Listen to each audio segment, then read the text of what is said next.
সরকারের যারা অনেক এমপি আছে তারা মাদক ব্যবসার সাথে জড়িত, তারা ইয়াবা ব্যবসার সাথে জড়িত।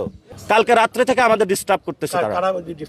স্বরাষ্ট্র মন্ত্রণালয় থেকে এই যে চুড়ি চুড়ি লাল চুড়ি পরাইতে হবে সালাউদ্দিনকে, যে হলো সংবিধান বুঝে, সীমান্ত বুঝে না, সীমান্তে যে হত্যা হয় সার্বভৌমত্ব বুঝে না, জাতীয়তাবাদ বুঝে না, শুধু সংবিধান বুঝে।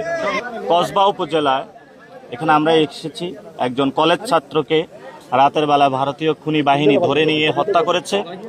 এবং সেখানে আমরা ঘটনাস্থলে এসে যেটা বর্ণনা পেয়েছি, চোরা কারবারি যারা করে তারা তাদের একটা রুট বন্ধ করে দেওয়া হয়েছিল, তো তারা অন্য রুট চেক করার জন্য তাকে নিয়ে গিয়েছিল এবং সেখানে হলো এই নিরাপদ লোকটা তাদের কারণে হত্যাকাণ্ডের শিকার হয়েছে। আমরা এই বক্তব্য হলো ওনাদের ফ্যামিলি থেকে পেয়েছি। তো যে বিষয়টা হলো, আপনি যদি অপরাধ করে থাকেন তাহলে অপরাধের জন্য হলো দেশের আইন আদালত কানুন রয়েছে, সেটা তো হবে।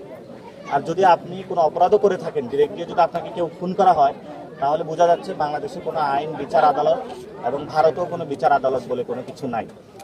এই জন্য আমরা সরকারকে আহ্বান জানাবো, যদি অতি দ্রুত সীমান্ত হত্যার উদ্যোগ নিন, বন্ধের উদ্যোগ নিন, এবং যে শহীদ ফ্যামিলিগুলো রয়েছে সীমান্তে সেগুলোর সাথে সাক্ষাৎ করুন, এখানে স্কুল কলেজ ইউনিভার্সিটি নির্মাণ করুন, যাতে এই মানুষের জীবন জীবিকা নিশ্চিত হতে পারে।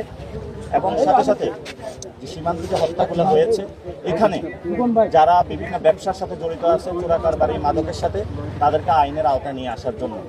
এবং বর্তমান পরিস্থিতিতে আমরা যেটা দেখছি, স্বরাষ্ট্রমন্ত্রী এবং পররাষ্ট্রমন্ত্রী ওই দুজনে হলো ওনাদেরকে চুরি পরিয়ে রাখা দরকার।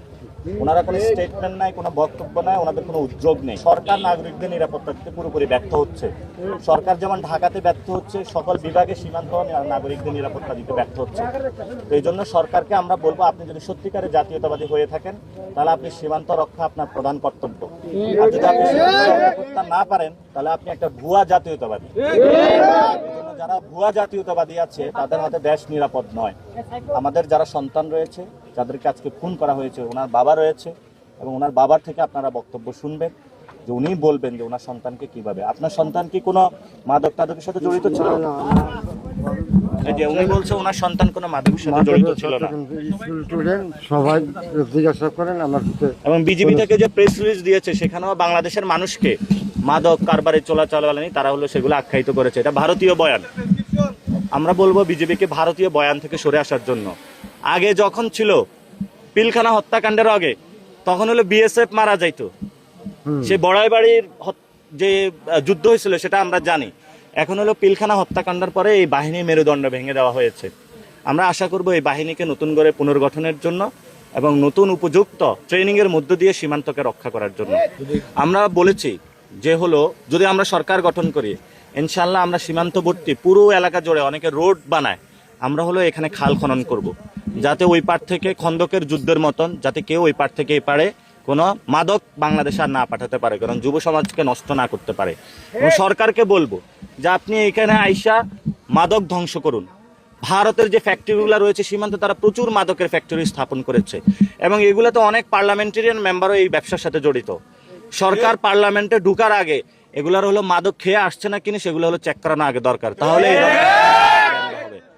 সরকারের যারা অনেক এমপি আছে তারা মাদক ব্যবসার সাথে জড়িত, তারা ইয়াবা ব্যবসার সাথে জড়িত। বাংলাদেশে তাহলে ঢাকাতে ইয়াবা পাওয়া যায় কেন? পোলাপানের কাছে গাঞ্জা পাওয়া যায় কেন? ফেন্সিডিল পাওয়া যায় কেন? সরকারের যারা এমপি আছে, স্বরাষ্ট্র বিভাগ আছে, তাহলে তারাও এটার সাথে জড়িত আছে। এই জন্য সালাউদ্দিনকে হলো জবাবদিহিতার আওতায় আনতে হবে। উনি হলো নার্কোটিক্সের সাথে জড়িত আছে, নাহলে বাংলাদেশে নার্কোটিক্স আসে কিভাবে, সেটা আমাদের প্রশ্ন। আমরা বলেছি যদি সীমান্ত হত্যা আরো বাড়ে, সরকার যদি উদ্যোগ না নিতে পারে, আমরা সীমান্তের দিকে লং মার্চ দিব ইনশাল্লাহ, বাংলাদেশের সবাইকে নিয়ে দেখবো আমাদের কে ঠেকায় তারা।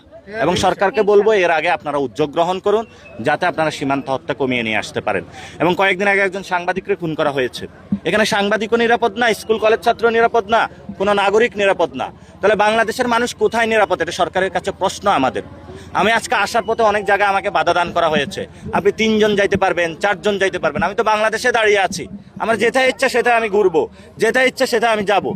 হু আর ইউ যে আপনি আমাকে বলার জন্য যে আমি কয়জন সহকারে যাব? কালকে রাত্রে থেকে আমাদের ডিস্টার্ব করতেছে তারা। স্বরাষ্ট্র মন্ত্রণালয় থেকে এই যে চুড়ি চুড়ি লাল চুড়ি পরাইতে হবে সালাউদ্দিনকে, যে হলো সংবিধান বুঝে, সীমান্ত বুঝে না, সীমান্তে যে হত্যা হয় সার্বভৌমত্ব বুঝে না, জাতীয়তাবাদ বুঝে না, শুধু সংবিধান বুঝে। এগুলো হলো ভুয়া সাংবিধানিক এগুলো হলো ভুয়া জাতীয়তাবাদী। এই জন্য তাদেরকে বলবো বাংলাদেশের পক্ষে আসুন দ্রুত। ধন্যবাদ।